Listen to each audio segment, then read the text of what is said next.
हम भोग बना के मंदिर लाते हैं, आपको पवाते हैं। कभी ऐसा अनुग्रह करो ना कि आप घर आके ही पाओ हमारे। वहीं मां गरम गरम चूल्हे पर रोटी बनाएगी, आप थाली पर बैठना, मैं आपको परोसा करूंगा, मेरे घर पे आके आप प्रसाद पाओगे, बड़ी कृपा होगी। रोज नामदेव जी कहते हैं हमारे घर कब आओगे, हमारे घर कब आओगे। एक दिन ठाकुर जी सामने खड़े खड़े नामदेव जी से बोले, नामदेव तू भी ऐसी बात करता है, मैं तेरे घर आ जाऊंगा। 24 घंटा विठ्ठल भगवान 2-3 घंटे से ज्यादा रात्रि में बंद नहीं होता मंदिर। 10-11 बजे शयन होते हैं ठाकुर जी के, 3 बजे फिर खुल जाते हैं मंदिर। बोले पूरे दिन में खड़ा रहता हूं भक्तों को दर्शन देने के लिए, और एकमात्र ऐसा मंदिर है भारत का जहां पर हर व्यक्ति भीतर जाए और जाके ठाकुर जी को ऐसे गले से लगा सकता है। इतने भक्त आते हैं दर्शन करने के लिए, सबको दर्शन देता हूं मैं। तेरे घर कैसे आऊं भोजन करने बता? रात में 2-3 घंटे बचते हैं, उसमें मैं शयन नहीं करूं मैं?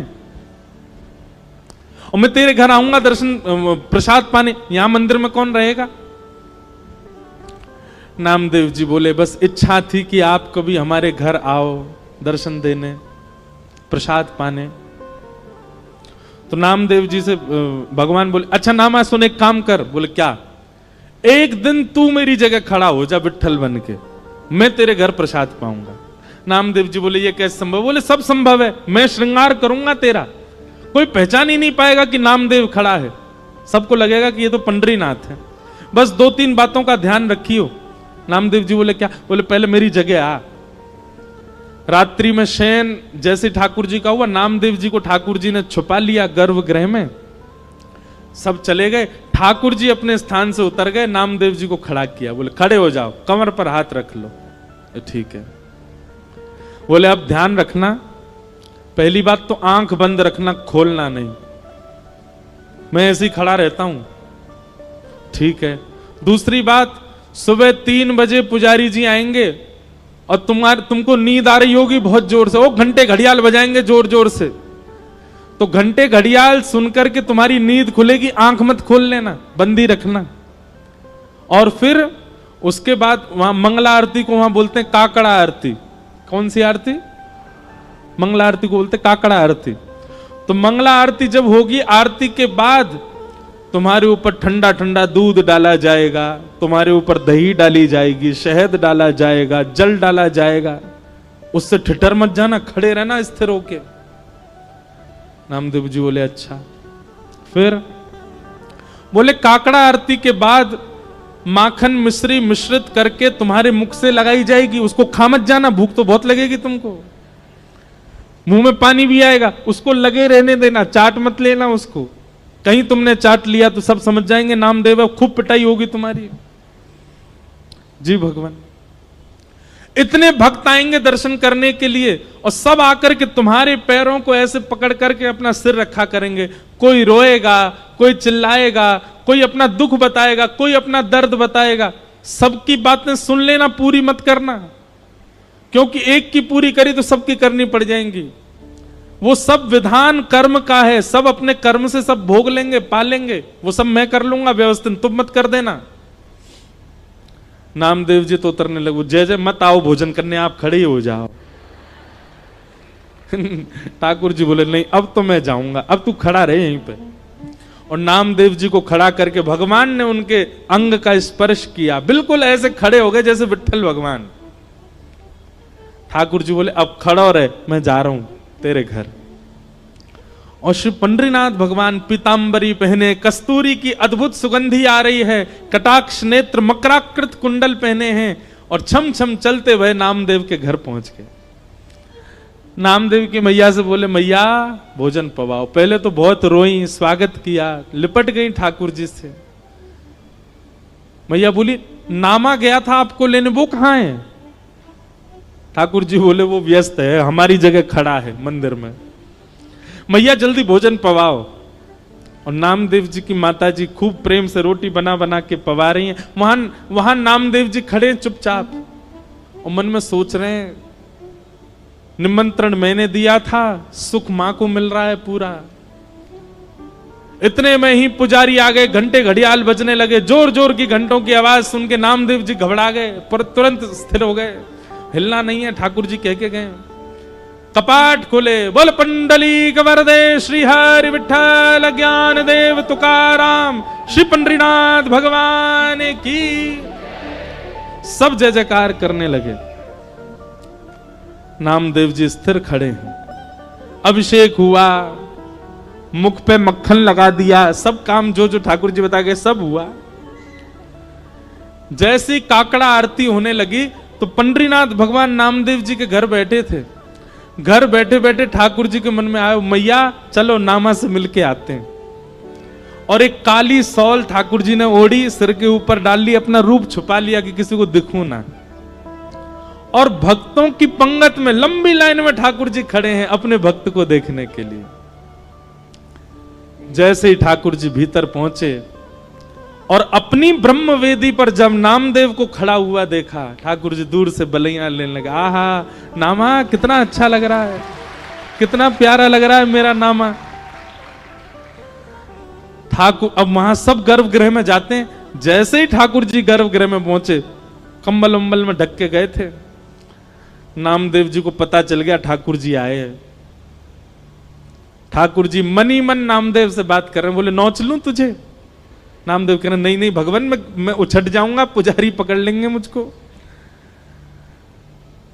ज्यों ज्यों ठाकुर जी पास आए, नामदेव जी कह रहे हैं ठाकुर जी आप प्रणाम मत करना मुझको। ठाकुर जी बोले नहीं, आज तो प्रणाम करूंगा, आज तो वंदन करूंगा।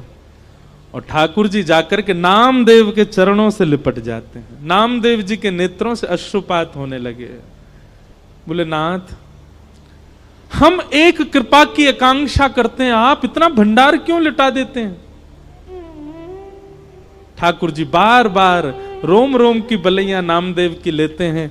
और तब से लेकर आज तक पंढरपुर में नियम है कि साल के 365 दिन में से एक दिन आज भी ऐसा मान्यता है कि वहां श्री पंडरीनाथ भगवान नहीं होते, वहां नामदेव जी ही खड़े होते हैं।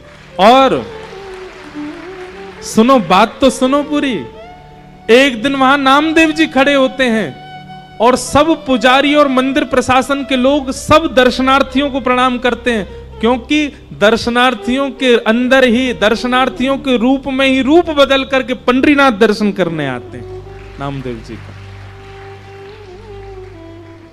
कौन कहता है कि ठाकुर जी कृपालु नहीं है? कौन कहता है ठाकुर जी अनुग्रह नहीं करते? आज भी करते हैं। ऐसे भक्त ठाकुर जी को अति प्रिय हैं, इनको कहते हैं निर्गुण भक्त।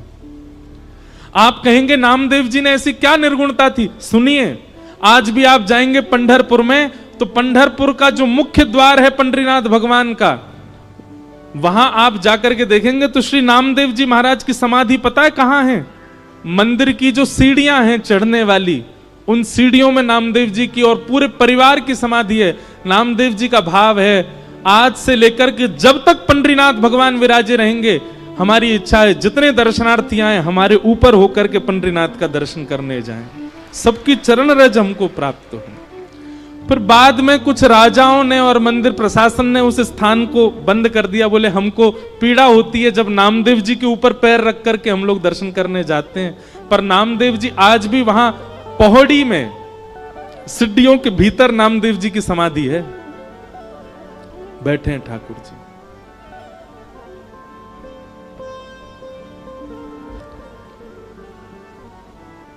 नामदेव जी कीर्तन कर रहे थे और उनके कीर्तन में हजारों वैष्णव नृत्य कर रहे थे। उस कीर्तन की ध्वनि जब पंढरपुर में पंडरीनाथ भगवान को सुनाई दी तो अपनी ब्रह्म वेदी पर खड़े हुए भगवान रुक्मणी जी से कहने लगे, रुक्मणी मैं जाऊं कीर्तन में, मेरा मन नहीं लग रहा, मुझे बहुत अच्छा नामदेव की बहुत याद आ रही है। रुक्मणी जी बोली आप चले गए तो पूरे पूरे कीर्तन को भंग कर दोगे। भगवान बोले क्यों? बोले आपको देख करके सब कीर्तन में मदमस्त हैं, सब छोड़ देंगे, आपको देखने लग जाएंगे। ठाकुर जी बोले मैं रूप बदल के चला जाऊंगा, मैं पीछे जाके खड़ा हो जाऊंगा, मैं किसी के सामने नहीं जाऊंगा, पर मुझे कीर्तन सुनने जाने दो। रुक्मणी जी बोली अच्छा ठीक है जाओ। ठाकुर जी रूप छुपा करके कीर्तन में पहुंचे। नामदेव जी आनंद में भर करके कीर्तन कर रहे थे और नामदेव जी के कीर्तन को सुनते सुनते सुनते ठाकुर जी इतने मंत्रमुग्ध हो गए कि भूल गए कि मुझे खुद को छुपाना है। वस्त्र हट गए, ठाकुर जी का रूप प्रकट हो गया। सब वैष्णव ठाकुर जी को देखने लगे।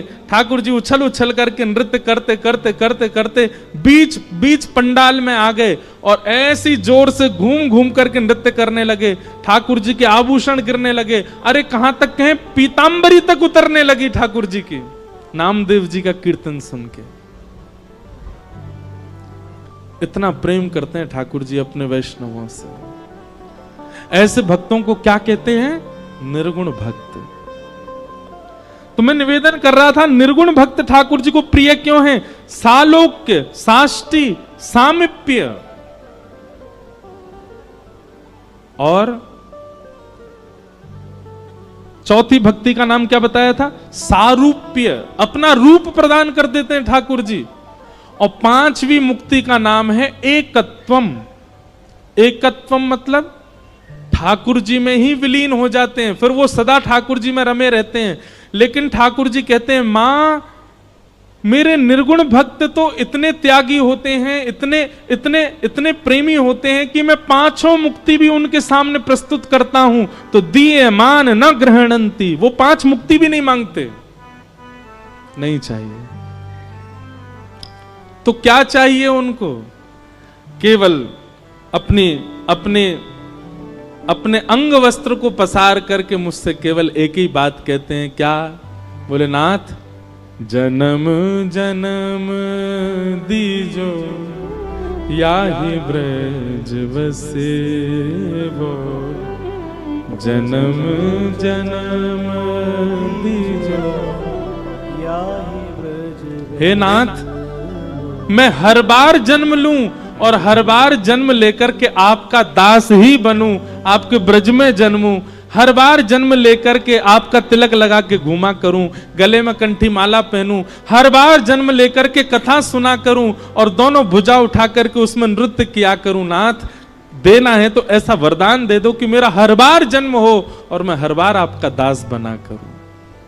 मां, वेद शास्त्र उपनिषद पुराण सब कहते हैं कि पुनर्जन्म न लेना पड़े ऐसे कर्म करो, पर मेरे निर्गुण भक्त कहते हैं कि नाथ कृपा करके हमको पुनर्जन्म दे दो और फिर से आपके दास बन जाएं, ऐसी कृपा कर दो।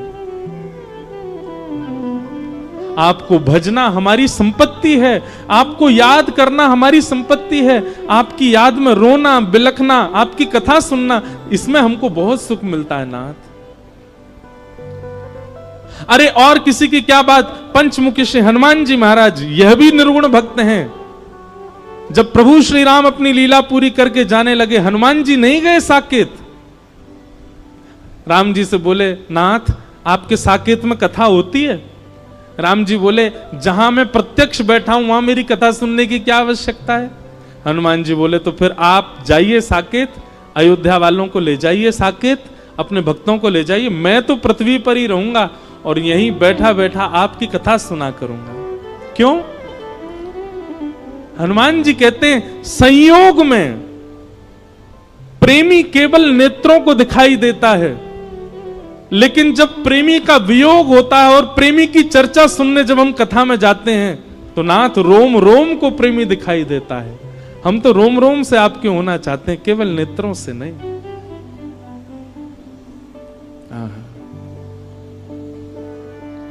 ये जीवन समर्पित चरण में तुम्हारे।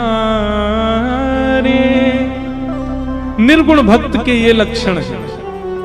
तुम ही मेरे सर्वस्व, तुम ही प्राण प्यारे।